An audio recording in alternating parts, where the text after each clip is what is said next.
Spanish for Globetrotters. Hola a todos. Rarely will you go to a continent where one language dominates.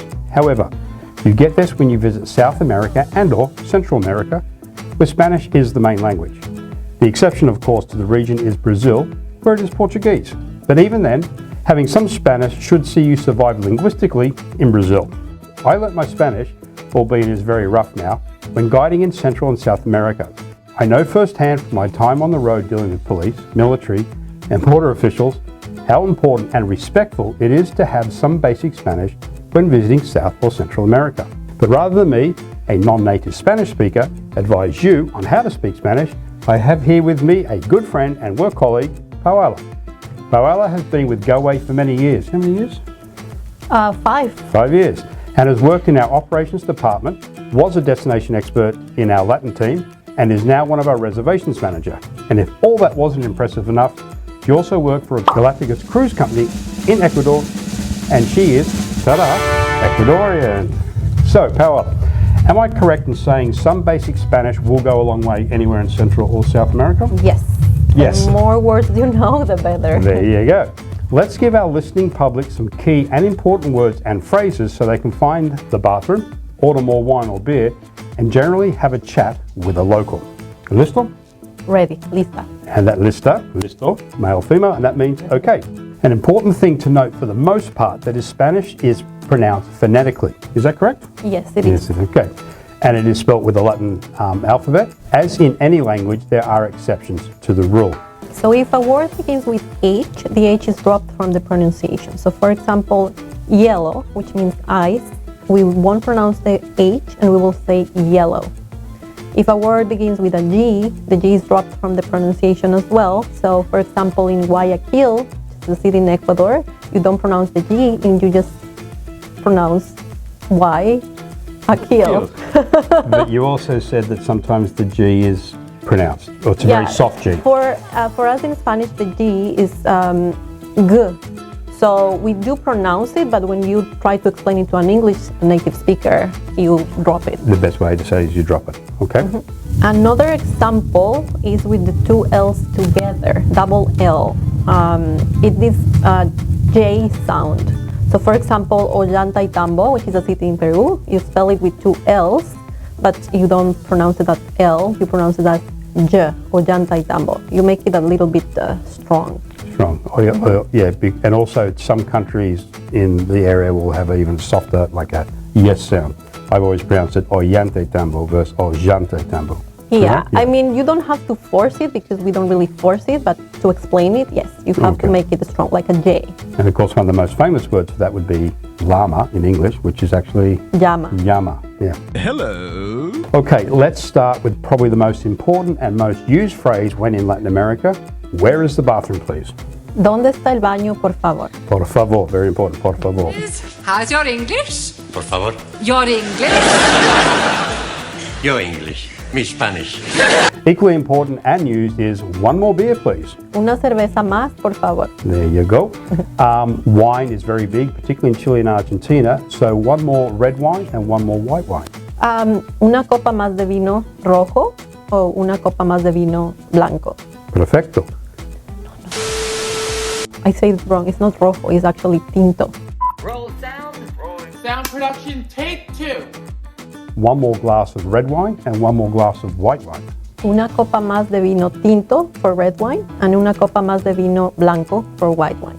Now, some people might think it should be roja, which is red, but for wine it is Tinto. tinto. Okay, here are some basic ones. Hello. Hola. How are you? ¿Cómo estás? Now, there are more casual ways of saying this, correct? As how are you? Yeah, it really depends on the country. Like some people can be more informal, but ¿cómo estás is the best way. That's the more formal way. A more casual way, particularly if you know someone, would be ¿Qué pasa? Or ¿Qué pasó? What's up? In some countries. Some countries, yeah? Yeah. Really? Not the person you know? It's more a country thing? Not really. It really depends. Like if you go to Ecuador, my country, you will say ¿Qué más? For example. Okay, mas, I've not heard but that. it really depends on the country. We all speak Spanish, but we all have different ways, variations and different ways of expressing ourselves. Even in every city will be different in a country. In Australia, we have G'day, which is good for pretty much any time of the day. Is there an equivalent in Spanish? Yes, buenos días. Buenos dias can be used throughout the day. Yes. Okay. On that flow, good morning, Buenos días. good afternoon, Buenas tardes. good evening. Buenas noches. Okay. Of course, manners are important anywhere in the world, in any language. So, how would you say please? Por favor. Por favor. Por favor. Thank you. Gracias. Thank you very much. Muchas gracias. Muchas gracias. Traveling is a busy time, so knowing the time is important. So, how do you ask what time is it? ¿Qué hora es? Okay, ¿qué hora es? Or, more importantly, or as equally important, where is the train station? ¿Dónde está la estación de tren? Or ¿dónde es la estación? Shopping is big on any trip to anywhere in the world, but Latin America is famous for its many markets. So these phrases will be key. How much is this? ¿Cuánto cuesta? Do you have a bigger size? ¿Tiene una talla más? And do you have a smaller size? ¿Tiene una talla menos? Menos or más pequeña? Más pequeña will be the exact translation, but you don't need to say it. I mean, you can cut it as una talla más Okay. or una talla menos. Weather. It is hot. Está muy caliente. It is cold. Está frío. So counting. So 1 to 10. Do you just want to go through them for us? Just count 1 to 10. 1, 2, 3, 4, 5, 6, 7, 8, 9, 10.